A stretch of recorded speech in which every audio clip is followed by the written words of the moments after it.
Hello, and thank you for watching. My name is Bradford Roberts, Principal Broker, Founder, and Owner of TR Realty in the Las Vegas area. After watching this video, please be sure to like it as well as subscribe to our YouTube channel.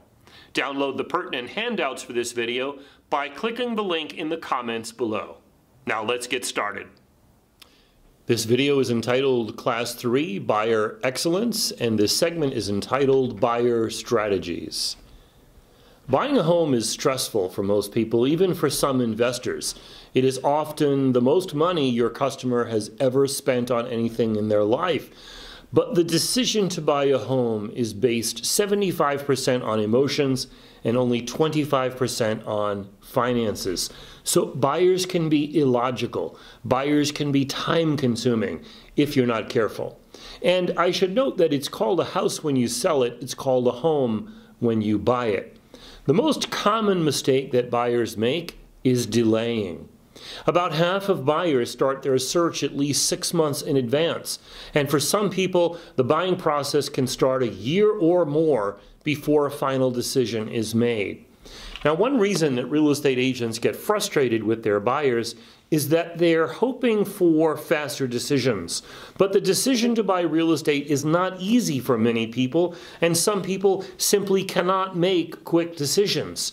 So if your expectations are more realistic, then your frustration level will be lower. Find out why your customer wants to buy real estate. Usually there's a life change or a problem that they need to solve, like they can't afford their current house as an example, or a job transfer, a commuting issue, school district change, or maybe they want to improve their housing situation, like a better location, more space, lower HOA fees. Maybe they're in a position to buy a vacation home, or maybe they are investing. Because the purchase of real estate is typically tied to a bigger life event. If you want to be successful, you're going to have to help your buyers to get through this change in their lives and to accomplish their goals. Look for ways to bond with your customer and to get to understand their needs. Now, in today's market, we are experiencing a lot of boomerang buyers. A boomerang buyer is someone who's coming back into the market after experiencing a short sale or a foreclosure. If your buyer is from another country, you should learn a little bit about their culture. There's no excuse not to learn with Google at everybody's fingertips. And I want to share some examples with you in this video today. How important is the Spanish language, do you think? Because 1 in 6 Americans are now Hispanic. And the median age is 27, compared to non-Hispanic whites, where the median age is 42. Who do you think has more potential for future business? Hispanics with a median age of 27 or non-Hispanic whites with a median age of 42? And here in Clark County, where I'm recording this video, half of public school students are Hispanic. Half, no longer a minority. Another thing to think about when it comes to buyers' culture is the concept of feng shui. This is a perfect example of what you need to learn about someone else's culture to be competitive in today's real estate marketplace. Feng shui is an ancient Chinese system of aesthetics, and it literally means wind water. Some buyers ask us to locate feng shui compatible homes. And just to give you some ideas, I'm certainly no feng shui master, but to give you some ideas of what it means to be feng shui compatible. A home could not be located at the end of a T street. Example where a car drives down to the end of the T street and they're able to shine their headlights on that home. That would not be a feng shui compatible home. Also, the master bedroom cannot be located above a heat source like the kitchen stove. Also, when we open the front door of a property, We should not be able to see directly up the stairs, and we should also not be able to see directly through to the backyard. That's why a lot of times you'll see screens in people's homes to block that flow of energy, or in Mandarin the word is qi. We want the energy to flow into the front door and then stay inside that property, not flow in and flow out the back door as well. Another thing to think about with feng shui is the address of the property. So if you believe in feng shui, you don't want the number 4 to appear in the address, because 4 actually in Mandarin sounds like the word for death. And if you really believe in feng shui, you don't even want the digits of your address to add up to the number 4. So as an example, 31 Elm Street, 3 and 1, 4, sounding too close to death if you believe in feng shui. And just in case you think that feng shui is not really a big deal, 86% of Chinese buyers consider feng shui when making a decision on which property to buy. So whether feng shui is real to you or not is irrelevant. As a real estate professional, we serve the Chinese community, and feng shui is something that you should absolutely take a little time to learn about. And speaking of the Chinese community, I want to talk a little bit about a gentleman named James Chen, because James Chen has absolutely changed the face of the city of Las Vegas. Back in 1995, James Chen came here from Los Angeles, and he built a 90,000 square foot plaza on about 7 acres of land on Spring Mountain Road, what we know as Chinatown Plaza today. Well, back at that time, which is only 25 years ago, there was no Chinatown in Las Vegas.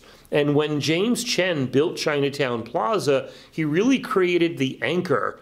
I'm sure at that time he couldn't have predicted what Chinatown would become today. But as many of my viewers know, Chinatown is the largest ethnic area in southern Nevada. It is absolutely immense right now, and it all started with the vision of one man, James Chen. So we thank him for what he did for our city. But, you know, investors focus on different things than other buyers who intend to occupy the property. And I do get approached by real estate agents quite often who encounter their very first investor, and they're not really sure what to do. So I want to share with you a very, very basic rule when it comes to working with investors, known as the 1% rule. Very simple, in fact, oversimplified if you're a sophisticated investor. But the 1% rule says that the monthly rent that we can collect on a property should exceed 1% of the purchase price of the property. So as an example, if we find a property for $200,000, 1% of that would be $2,000. If we are in an area where we could collect more than that $2,000 per month in rent, then that would be quite an attractive investment for a lot of investors. Now that does fluctuate with market conditions, of course.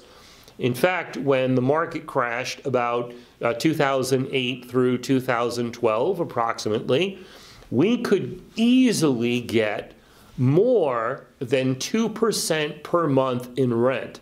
You can probably understand how attractive that was to investors, which is why at that time, most of the properties that were selling in our market were being sold to investors. Conversely, when the market was absolutely exploding, if we go back to 2004, 5, 6, even into the spring of 2007, investors were quite lucky to get about 0.6 or so every month as a return on their investment. Where are we in today's marketplace? I think you'll find that a lot of investors are quite happy to get about 0.8% per month. So close to that 1% rule, but since we're still in a seller's market as I record this video, it is difficult. And if you're working with an investor who says to you as an agent, hey, go out and find me a good deal. If we are able to get close to around or even exceeding that 1% per month, that would probably be quite attractive to most investors. Investors can be demanding, but they can also be focused, less emotional, and of course, much more likely to be repeat customers. When you're working with an investor, there's more potential for activity. Investors can buy and sell properties a lot more frequently than someone who is occupying the property as a primary residence. Now, I'd like to get into some numbers and some data with you. As I often say in my videos and in my classes, we are better suited to know where we're going if we know where we've been. And I've been in real estate long enough to know that what was will be again.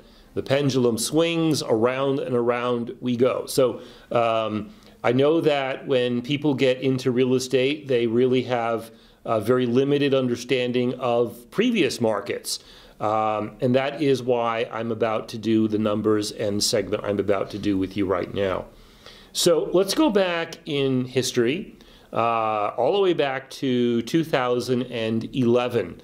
And the first topic I want to talk about here is what's known as distressed properties. So when we talk about distressed real estate, we're primarily talking about properties that went to foreclosure or went through a short sale. And back in 2011, 73% of the properties in Southern Nevada were considered to be distressed properties. That is an astronomical and unprecedented number. However, by 2017, just 6 short years later, that number dropped all the way from 73 to 9%. And where are we today as I record this video? We are down to about a 3% distress rate. So since 2011, we have been able to go from 73 to a 3% distress rate. That is an unbelievable change. Next thing I want to talk about is the vacancy rate. Of course, there are always some vacant properties, especially in an area like Las Vegas, that can be quite transient in nature.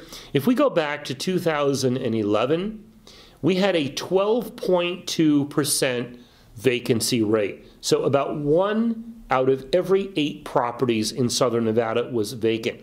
By 2017, that number dropped all the way down to 4.1%, and today we are at about a 3% vacancy rate. It's probably not going to get much lower than that. Let's talk about the percentage of properties that were paid for with cash. Now, cash purchases tell us a couple of things. Number one, they tell us the price, because obviously the lower the price, the easier it is for someone to pay cash. Also, it tells us the investor rate, because investors are much more likely to pay cash.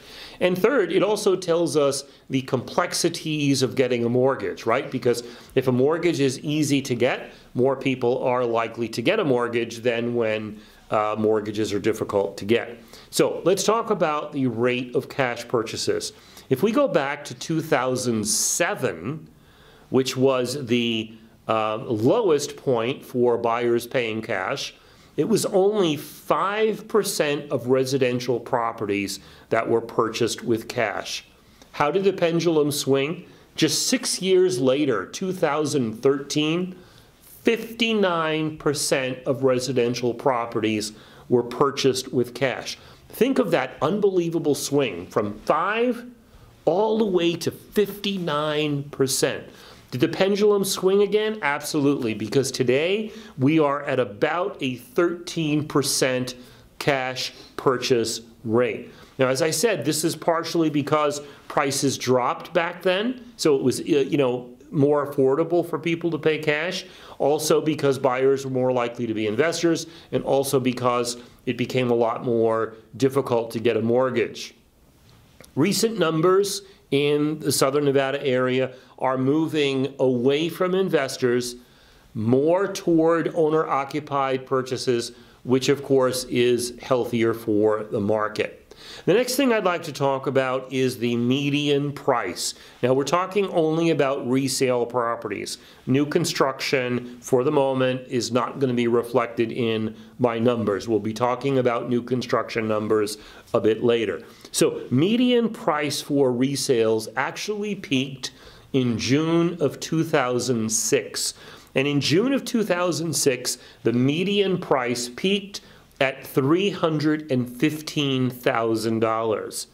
A mere 5.5 years later, which takes us to about January of 2012.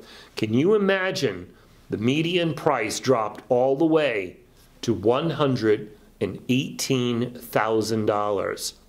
From $315,000 down to $118,000. Where are we now? As I film this video, the most recent data that is available to us is the March 2020 number, which shows that we hit a new high, numerically speaking, I'll explain that in a minute, of $319,000.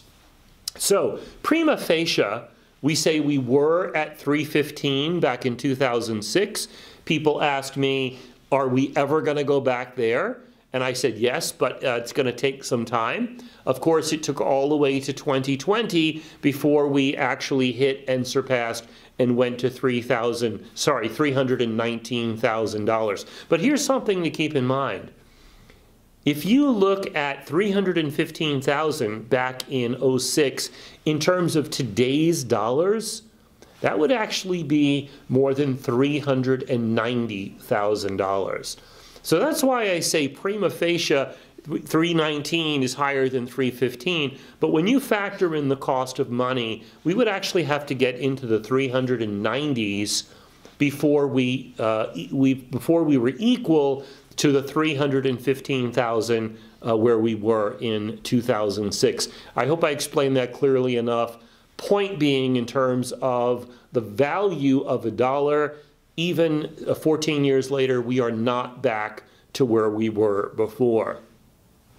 Another thing I'd like to talk about is the rate of home ownership, which is also another indication of where the marketplace might be. So the highest rate of home ownership that we ever had in the Las Vegas area was also 2006, where home ownership peaked at 63%, meaning 63% of residential properties were occupied by the owner.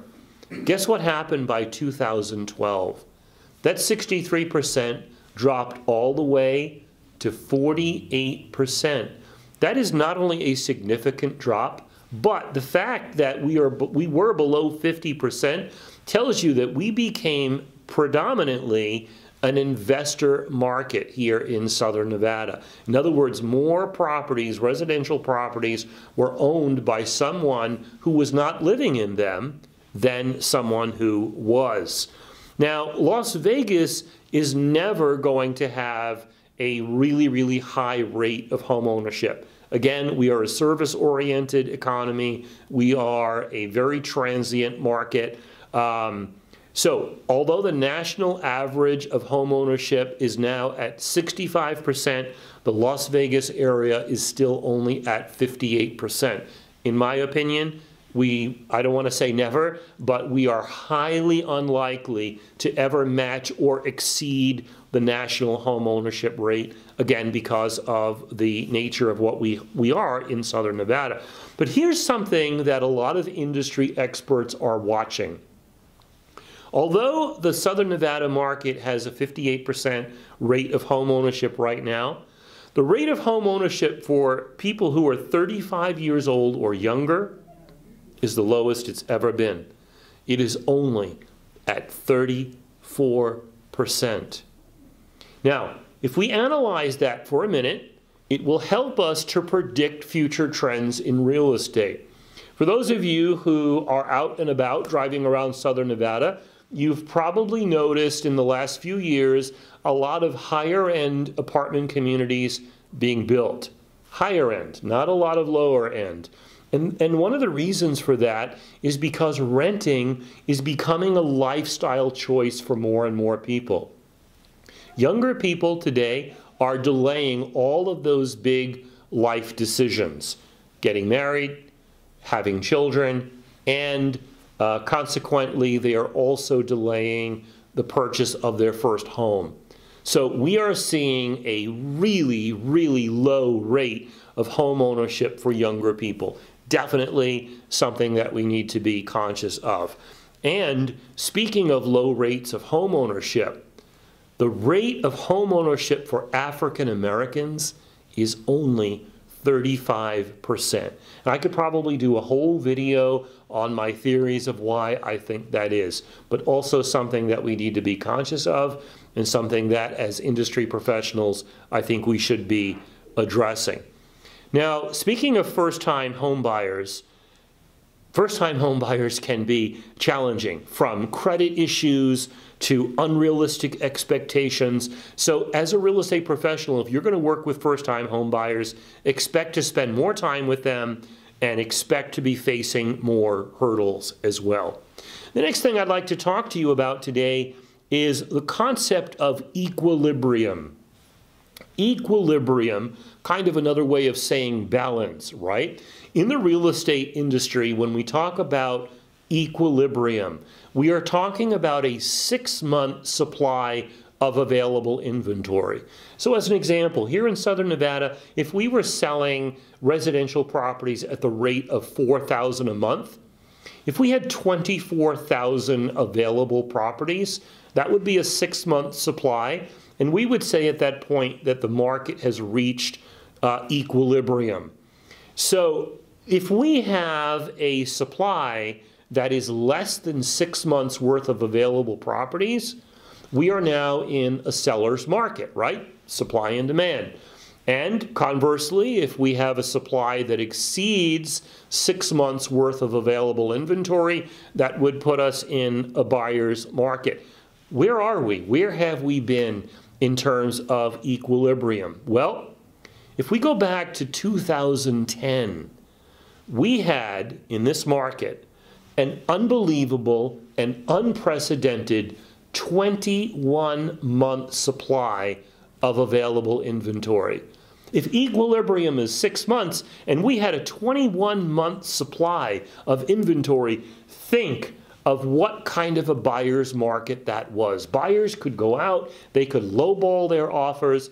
You know, sellers at that point were lucky to get any kind of an offer. I remember that agents would take a listing and sometimes 6 months later that listing would expire, not having had even one single showing on that property. There's an interesting concept we're going to be talking about in my video series, Class 4, which is all about the listing side of the transaction. But one of the things that we're going to talk about there is how we have to consider equilibrium and the available inventory of properties before we sign a listing agreement, right? If properties are taking on average 21 months to sell, and you go out and you sign a 6-month listing agreement, you have roughly a 70% chance of failure from the day you sign that listing agreement. I'm not a math major, but you'll probably see my point right there. So, to finish up my thought about equilibrium, 21-month supply back in 2000. Did the pendulum swing? Yeah, the pendulum always swings in real estate. By the summer of 2013, just 3 years after we had this unprecedented 21-month supply of inventory, by the summer of 13, we were down to a 5-week supply of inventory. From 21 months where the buyers were completely in control, all the way down to 5-week supply of inventory. Do you think that's a seller's market? Yeah. That's the most unprecedented seller's market that we've ever seen in Southern Nevada. And there was such a demand for properties by the summer of 2013 that you could put a property on the market and you could have 20, 30 or more offers before 9 a.m. that day. And our record here at TR Realty is we took 62 offers on one property in one day. Talk about sellers being in control, right? So where are we today? We are sitting at about a 9-week inventory. So we're still in a seller's market, a pretty good seller's market. We'll see as we come out of this pandemic. As I'm filming this video, not only are we facing the pandemic, we are facing about a 33% unemployment rate, and we're also facing rioting coast to coast, which is going to have a dramatic effect on many, many things in our economy. So stay tuned on that, but as of right now, we have about a 9-week supply of inventory. Now, as I've been talking about these numbers, I've used the term buyer's market, I've used the term seller's market. I want to make sure that we understand exactly what that means. When we talk about a buyer's market, we're talking about more properties available. Sellers are not able to be too firm on price and terms, and buyers are in control. In a seller's market, we have a tight inventory. Prices are probably appreciating, means going up, right? Buyers have to write clean offers, and there might be competition on every house. A few other things in terms of measurements that we use to look at the marketplace, see where we were, see where we're going. I want to mention that our price per square foot right now for resale is sitting at about $180. That hasn't changed in the last few months, hasn't changed more than $1 or so. So we're talking about $180 per square foot, which is where we are paying for resale homes right now. And our average, what we call in the industry DOM, which stands for days on market, is also not very much changed in the last few months, right now sitting at about 105 days on the market. So in a seller's market, it is all the more important that you work with serious, motivated, and qualified buyers. I'm going to repeat those 3 words because I believe that we need to work with real buyers, not shoppers. Sometimes I talk to younger real estate agents and they say, oh, you know, I'm working with 8 buyers. Really? Let's talk about that. How many of them are pre-approved? How many of them have a buyer brokerage agreement? Or really, are you working with shoppers? So we need to put our prospective buyers through the litmus test of those 3 questions. Are they serious? Are they motivated? And are they qualified? In my opinion, we need all 3 of those things before we should be investing a lot of time into a buyer. And you know, buyers tend not to be very loyal. If they contacted you, they probably contacted other agents as well. Now, that's certainly their right. We all have the right to shop around. But can you compete? Are you smarter than your competition? Well, folks, if you want to make it in real estate, you better be. And in real estate, you're going to win some, you're going to lose some. Here are some interesting statistics out of the National Association of Realtors. NAR says that for every 8 prospective buyers you come in contact with, you will probably only close 1 transaction, 1 out of 8. So what that means is 7 times out of 8, you're actually spinning your wheels because we're commission-based, right? We earn commission, and if we're not able to bring a transaction to the finish line, we don't get paid. Experienced agents should be able to have a number closer to about 1 out of 3. But as you can see, even experienced agents lose more transactions than they're actually able to close. I just mentioned that we lose more transactions than we are able to close. So I think it's probably a good time to discuss a concept with you known as procuring cause. Let me start with the definition of procuring cause, and then I'll tell you how it applies in real estate. Procuring cause is an uninterrupted series of causal events which result in a successful transaction. One more time, hear the whole sentence carefully. An uninterrupted series of causal events which result in a successful transaction.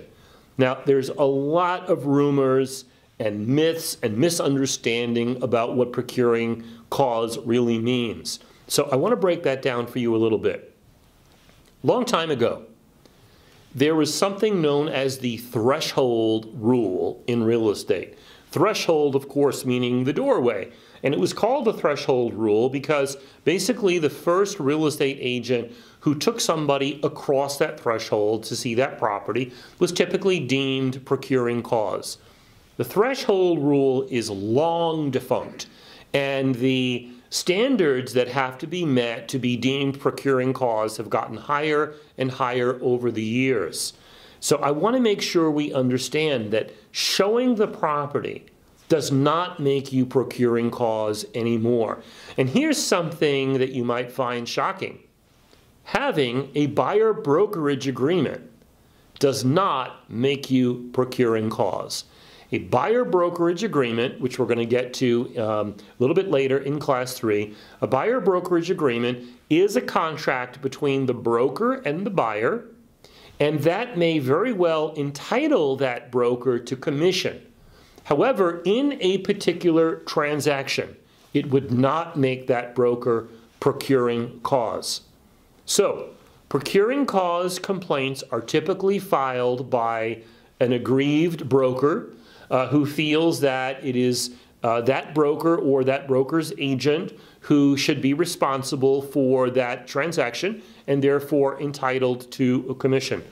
More than 90% of procuring cause disputes do not result in the broker who filed the complaint getting paid on that transaction. So as I said, showing the property, doing a duties owed, even writing an offer are not any guarantee of procuring cause. One more time, back to the definition, and maybe it'll make more sense now. An uninterrupted series of causal events which result in a successful transaction. So in other words, if you're not able to get that ball into the end zone, regardless of how far down the field you might have run, you're probably not going to get the points in your column. So procuring cause, very, very high standard today. And for us to understand procuring cause disputes, there are two concepts that we really need to talk about. One is known as abandonment, and the other is known as estrangement. Abandonment is when a real estate agent walks away from their customer.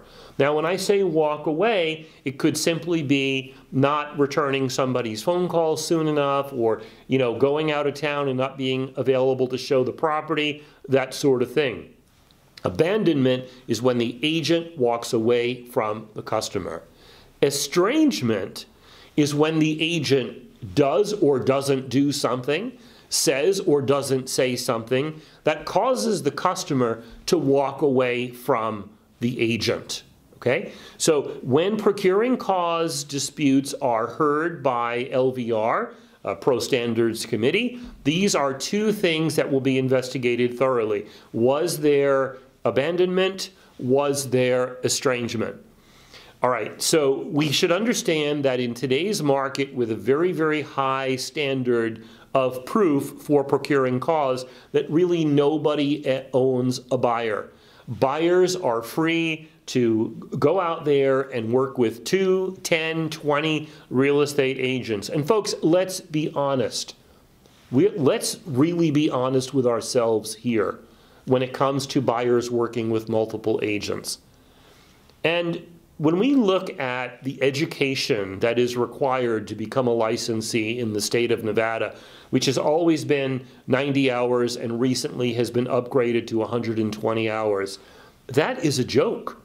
120 hours to be entrusted with somebody's greatest asset. It takes 2 years to become a barber in the state of Nevada, and only 120 hours to become a real estate licensee.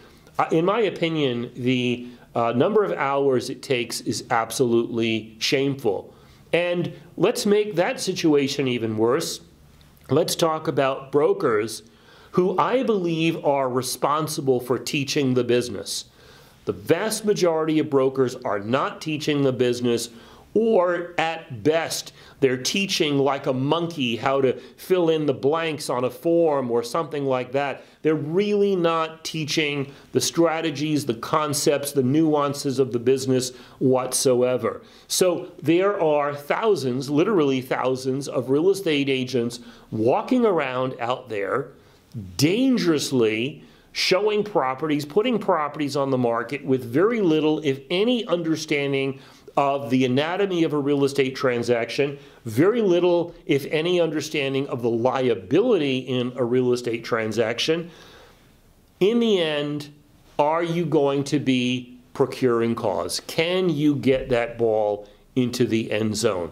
So folks, the public has every right to shop around, to talk to multiple agents or brokers. In fact, if you look at the average competence level of licensees in Southern Nevada, you would probably want to shop around as well. Don't fear the competition. Beat the competition. Too many agents simply run away when they discover that their customer has even contacted another agent. That is definitely the wrong approach. And I get asked quite frequently about when a real estate agent should back down and walk away from a customer and let another agent take care of that customer. So if we go back in time, real estate agents used to ask their customer, are you working with another agent? And if we go back in time, as I said, to when people were, better trained and more ethical and more honest, if the customer said yes, they're working with another agent, at that time, agents were supposed to walk away and not work with that customer anymore. If we ask that question today of a customer as some sort of an indicator whether we should proceed or back off, if we ask that question today, are you working with another agent? The overwhelming majority of the public is going to say yes. And that would mean that we would probably lose 80, 90% or more of our prospective buyers and sellers. So the question today is not, are you working with another agent, because almost everybody is. The question that we need to be asking ethically today is, are you under contract with another broker? And of course, you can't be under contract with an agent, so that question wouldn't work. But are you under contract with another broker? And folks, that's a question we should always ask. It's a question that is in our buyer brokerage agreement. More on that later. But if you ask your customer, are you under contract with another broker, and they indicate that they are, that is the point of delineation right there where we need to walk away from that customer. We do not want to interfere with a legally binding contract. So, losing buyers is a reality.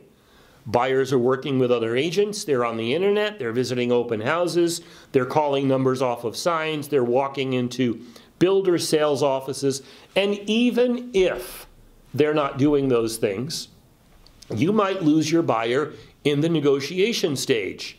After going out, showing properties, writing an offer, you might lose them in the negotiation stage. They might not be able to get the slant on the transaction that they hope for. Also, there are times that you work with buyers you lose at the financing stage.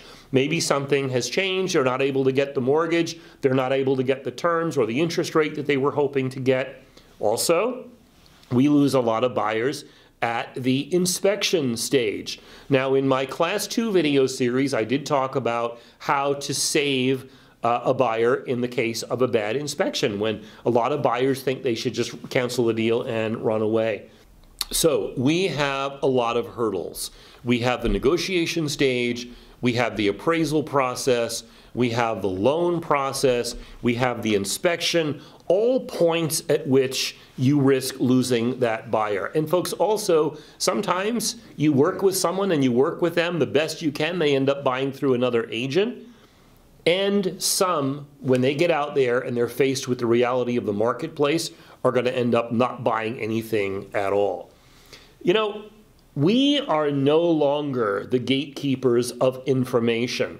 If we go back before the internet was ubiquitous, people had to go to the real estate office to get information about real estate, right? Before there was the internet, before people could search for information like that, if you wanted to get information on the market or what houses were available, that sort of thing, you had to talk to a real estate professional. Do you have to do that today? Do you have to talk to a real estate professional to know what houses are available? Or can you just go online and get that information? So we are no longer gatekeepers of information. And there's another role that we have relinquished as well, and that is to be order takers. You know, when the market was going gangbusters about 15 years ago, real estate agents really didn't need to have a lot of skills. People were literally laying in sleeping bags on the sidewalk to be first in line tomorrow morning to put an offer in on a property or to buy new construction. That market is not where we are today. So we are not just order takers writing an offer on a property at 5:30 in the morning on the trunk of our car.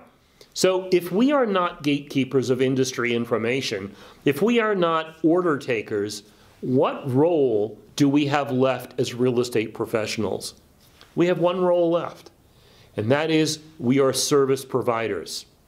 And we better be providing a really fantastic service in today's market, or the public is not going to work with us.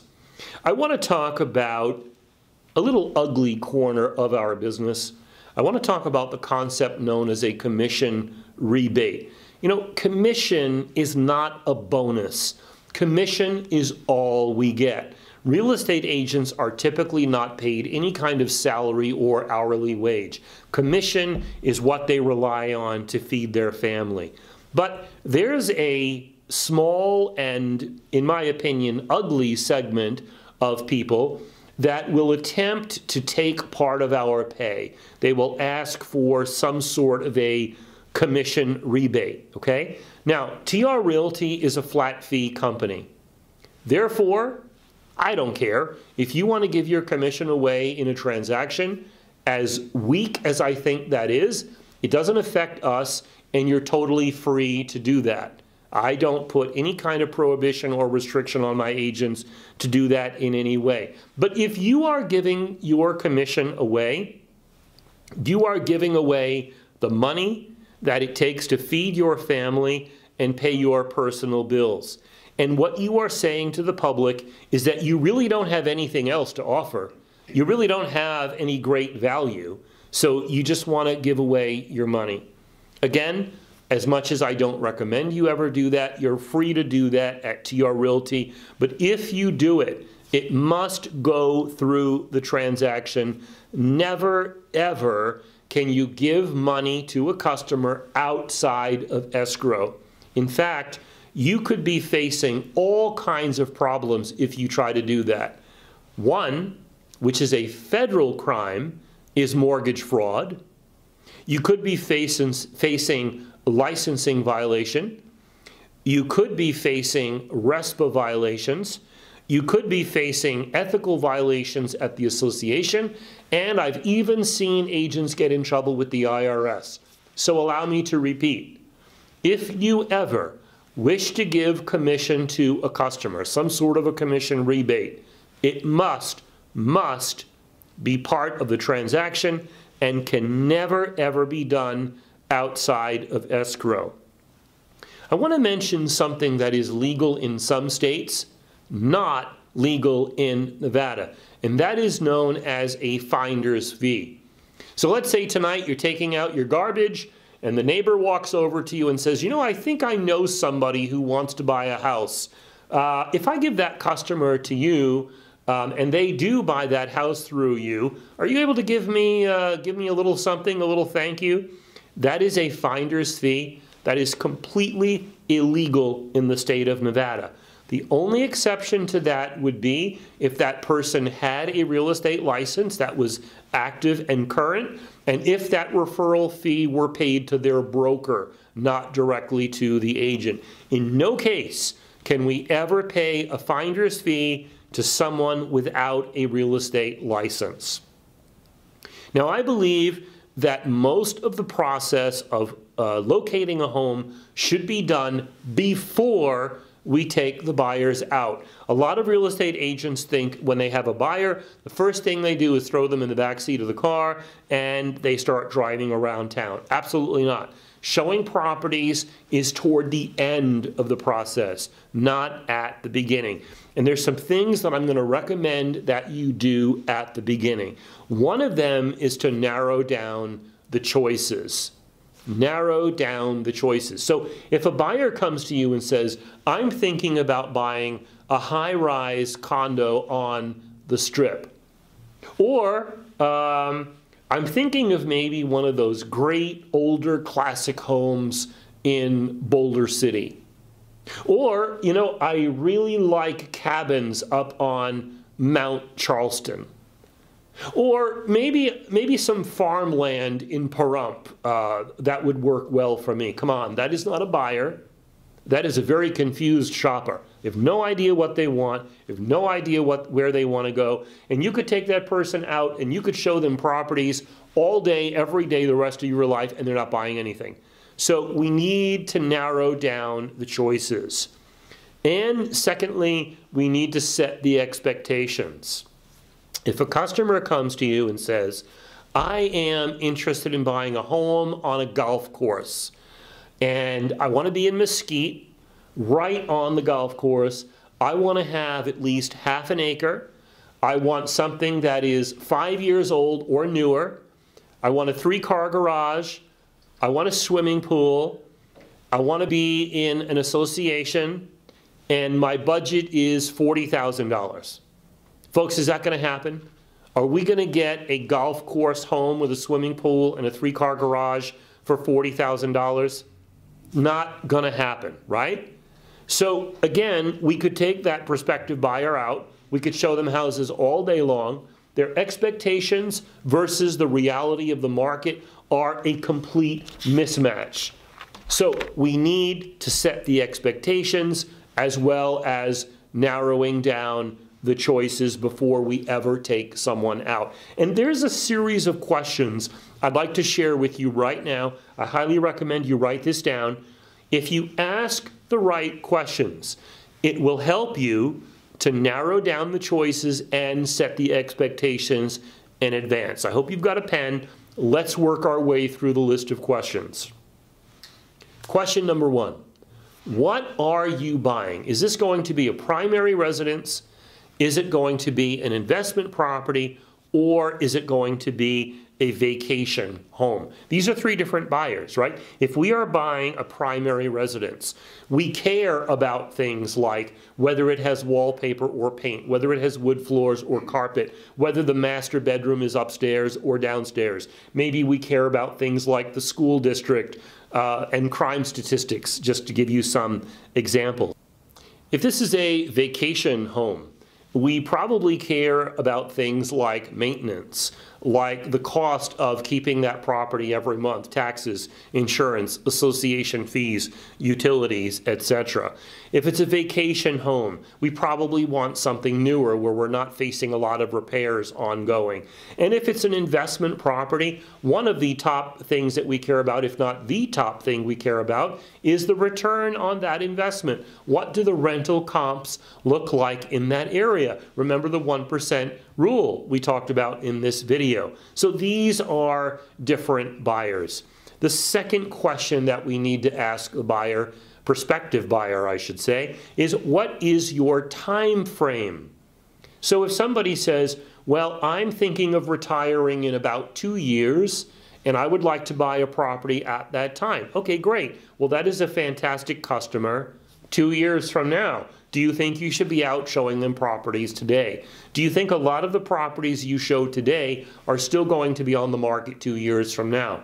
So time frame as a real estate professional helps you to decide where to allocate your most valuable asset, time. The third question that we need to ask prospective buyers is geography. Where are you interested in buying a property? And again, if somebody is all over the map, I mean that literally and figuratively. If they're all over the map, they don't know where they want to live. They'll consider this place, that place, the other place. They're not ready to buy anything. What we would love to have is someone tell us, oh yes, I would like to be between Desert Inn and Sahara. I'd like to be between Rainbow and Durango. A nice, neat little rectangle that will narrow down those choices, and we can shop in there. But if somebody says, I'm willing to consider over here, over here, over here, we should not be taking that person out yet. Another important question that we need to ask, who are the decision makers? So just because a buyer has contacted you does not mean by any stretch that that person is the ultimate decision maker. We don't know what other family members could be involved, who might be helping out financially, and that's why you're going to hear me say later in my Class 3 videos that we should take out all of the decision makers when we're showing property. The next question that we need to ask a prospective buyer is about their budget. Now, budget and their pre-approval could be very, very different things. You might have a $100 bill in your wallet. It doesn't mean that you're willing to spend $100 for a diet soda, right? So sometimes somebody's financial capability and their budget in a particular transaction can be very different things.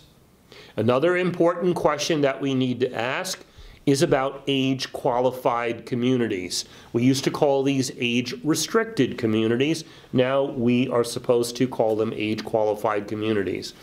And age-qualified communities take two different forms. The most popular one by far is communities that restrict occupants to 55 years old and above. And then there are some that restrict to 62 years old and above. We don't have a lot of 62 and over communities in Southern Nevada at this point, but I believe that we will acquire more of those in the future. And remember the word I used, occupants, because actually anyone can buy an age-qualified property. You can buy it if you're 22 years old, okay? But the question is, are you going to occupy the property? So, my question that I would ask a prospective buyer, not how old you are, but the question is, how do you feel about an age-qualified community? And then let the buyer say, you know, I'm too young for that, or I intend to live in it, or I don't intend to live in it, I'm open to that sort of thing, whatever. Let them answer the question the way they deem appropriate. But the population of the United States is aging. Not only that, but the senior population in Southern Nevada is actually growing at a rate 4 times the national average. So people are living longer. 55 today is not old by anyone's imagination, and we need to ask about those age-qualified communities. Folks, keep this in mind. When we are attempting to locate a property for a prospective buyer, what we want to do is go out and show as few properties as possible.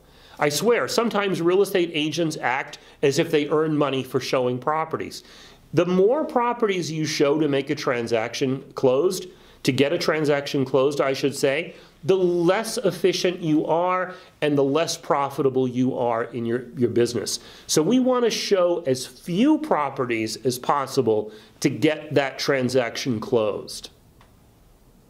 Another question that we need to ask our prospective buyers, because the population is aging, which we just talked about with age qualifications, is the concept of stairs.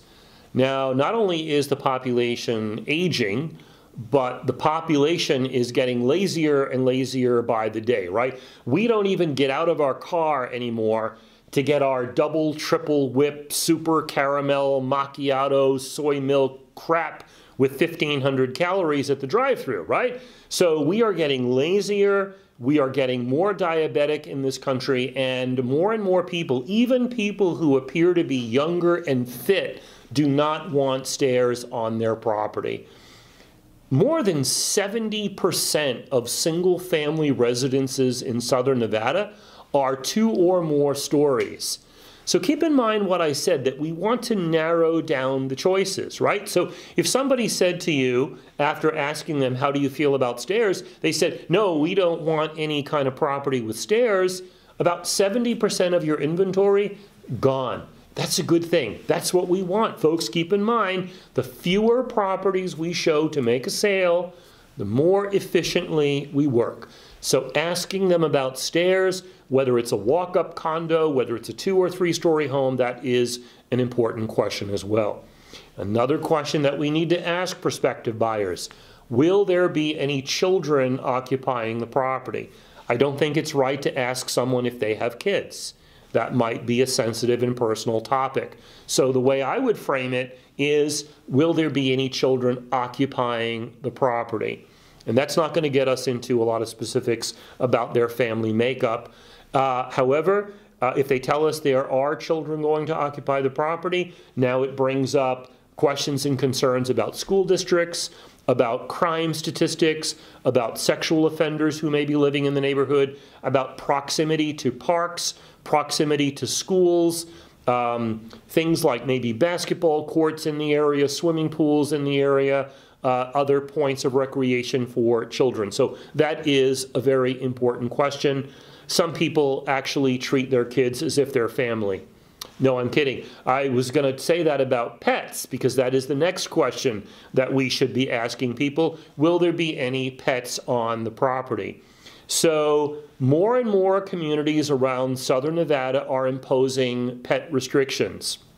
Some communities will restrict the breed. Some communities will not allow you to have dogs at all, as an example, and only allow cats or that sort of thing. Some communities will try to restrict the size of those pets, the number of those pets, etc. So we need to make sure we're showing the right properties, okay? If a customer says to you that they have 5 Dobermans and a Rottweiler, you probably shouldn't be showing them a high-rise condo, because I'm not aware of any high-rise condo in southern Nevada that's going to allow somebody with 6 aggressive dogs in that building. So pets are a really big deal. And another question, I don't even know what this question means, but I love to ask this question because invariably it will bring up something that is important to that buyer.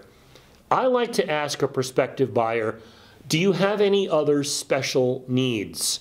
Again, I don't really know what that question means, but answers I've gotten have included, yes, I have an RV that needs to be parked on the property. Do you think that RVs can be parked on a lot of properties? I've had people say to me, I am allergic to carpeting. What percentage of homes do you think have carpeting? So again, if we could eliminate all the homes with carpeting, we would probably be down to just a handful of homes to show someone. I've had people tell me I have to have a swimming pool. Or maybe I can't have a swimming pool. I don't want a swimming pool. Or things like feng shui that we talked about earlier. Proximity perhaps to places of religious worship. When you ask someone if they've got special needs, they could come up with anything. Yes, I need a home that is handicap accessible, or I don't want a home that is facing south. Who knows what they're going to come up with? But that is a great question to suss out anything else that might be important to that customer. So there is my list of questions that I believe we should be asking every prospective buyer. Remember, from the moment you get in your car, you are already in the negative. You're spending gas, but more importantly, folks, you're spending the most precious commodity that you have. You're spending your time. So we need to avoid shoppers. Driving around is expensive, and as I said, it wastes your time. And you want to be green. You want to reduce your vehicle trips whenever possible anyway. Remember, in real estate, efficiency equals profitability. I want to mention briefly service animals and emotional support animals, what we call ESAs. Service animals and emotional support animals cannot be restricted from housing, end of story. Service animals go anywhere that people go. So if you have a prospective buyer, or a prospective renter for that matter, who has a documented service animal or emotional support animal, I want to remind you that they are not subject to any kind of pet restrictions whatsoever. If you are buying a home in a community that doesn't allow aggressive breeds, and the service animal is an aggressive breed, the service animal gets in. Service animals cannot be restricted in any way. They're not pets, therefore they're not subject to any kind of pet restrictions. Two more things I want to talk about in this segment. One is how important it is to get buyers pre-approved. If you don't know the difference between pre-approved and pre-qualified, I highly recommend you go back to my Class 2 video series where we get into the differences. But working with a pre-approved buyer makes a statement. It is a commitment to the buying process. It strengthens your offers. And also, the pre-approval letter can be an instrument of negotiation. The pre-approval letter should be current. It should definitely be dated within the last 30 days. And if a buyer tells you they're going to pay cash, you cannot trust that they actually have the cash. They might just be saying that as a way of getting out of showing you a pre-approval letter. Always get a verification of funds for a cash buyer. So we need to have a pre-approval letter if they're getting financing, or if they say they're paying cash, we get either a letter from their attorney, a letter from their accountant, a copy of their bank statement, or a letter from their banker showing that they have funds that exceed the price point of properties that you're going to go out and show. Always get verification of funds or a pre-approval letter, no excuses. I would like to thank you for watching this video. I hope it was informative for you. If you are licensed with another brokerage in Southern Nevada and would like to talk with me, please text me or visit our website. See you next time.